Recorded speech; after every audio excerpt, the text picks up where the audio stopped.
Alright everyone, it's time for Vermont Issues episode 14, The Tale of Gravedigger. This has become sort of a localized urban legend actually. And it's based on truth. What happened is that years ago, around 2006, this is when I was in high school, some somewhat disturbed individual decided to dig into one of the graveyards in the state, and the urban legend part is that different locations are actually mentioned from this at this point.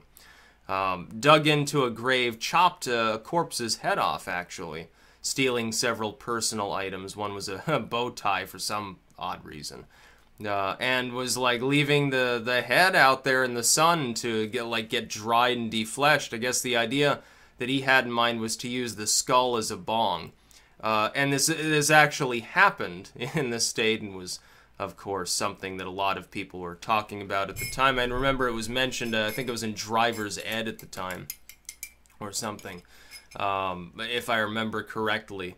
And the teacher there was joking about Gravedigger and sort of this general legend. The idea of the skull bong was, to me at the time, quite funny, actually.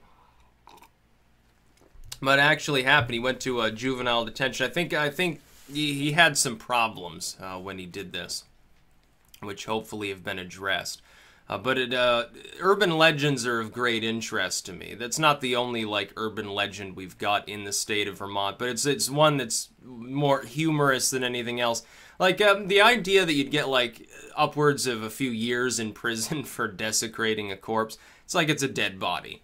Yeah, some people might be disturbed that their loved one's remains were disturbed, but, you know, in all reality, is that really an upper tier crime?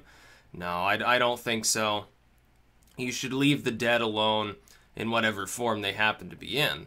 But is it really a big issue? Maybe not. But we've also got the Pig Man up in Stowe, which is a cautionary tale. That's a true urban legend. There's no actual sound basis for it. It's sort of like one of those spooky tales they tell kids to keep them out of the woods at night or something. Yeah, don't go smoking behind the school, goes the old tale, basically. 'Cause some people were hanging out back there and just sort of, smoking and swearing and doing things kids shouldn't do, and then the Pig Man shows up, and they all get upset, and so... And it sort of spreads around, hey, don't go around on the edges of the woods at night around the Devil's Washbowl or something like that. We had a tale from a few years ago where someone claimed they saw a Bigfoot not far west of here, in this actual county. Yeah, I saw a white Bigfoot, over by the New York border.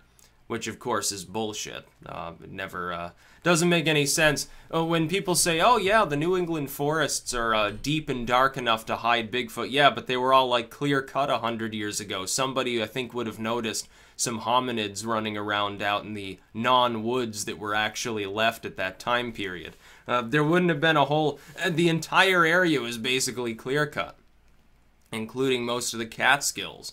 Yeah, sorry, I just don't think so. I think you're looking to Washington State if you want to find maybe a possible remnant hominid population of, what was it, Gigantopithecus or something has been mentioned, or maybe the Australopithecines or something.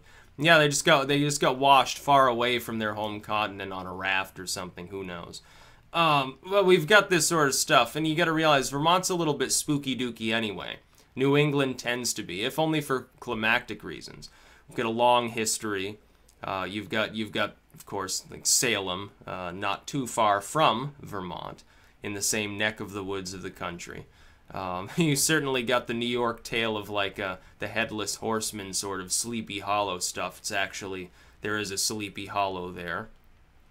That's generally this part of the country. And then we've got Gravedigger, which is a very, very real thing.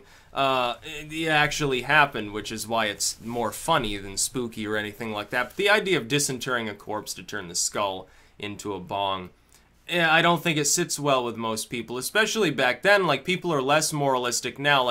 The concept of smoking marijuana at all was taboo at that point. Now it's not so much. Now people are who cares? But even 10 years ago, opinions were somewhat different, even in this state on the subject.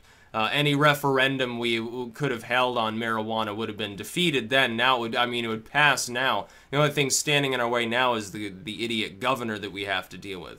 Back then, it would have been the general population, even like gay marriage and stuff like that. It was less accepted back then. As for poor Gravedigger, I think he's out of juvie, because I think he'd be in his, mid-20s by this point. So maybe, I'm sure he's still smoking and token. Hopefully he's chosen an animal skull at this point. Maybe he bought a deer skull or a cow skull and turned that into a bong instead. I think that'd be a little bit more culturally acceptable. That's about all. Peace out.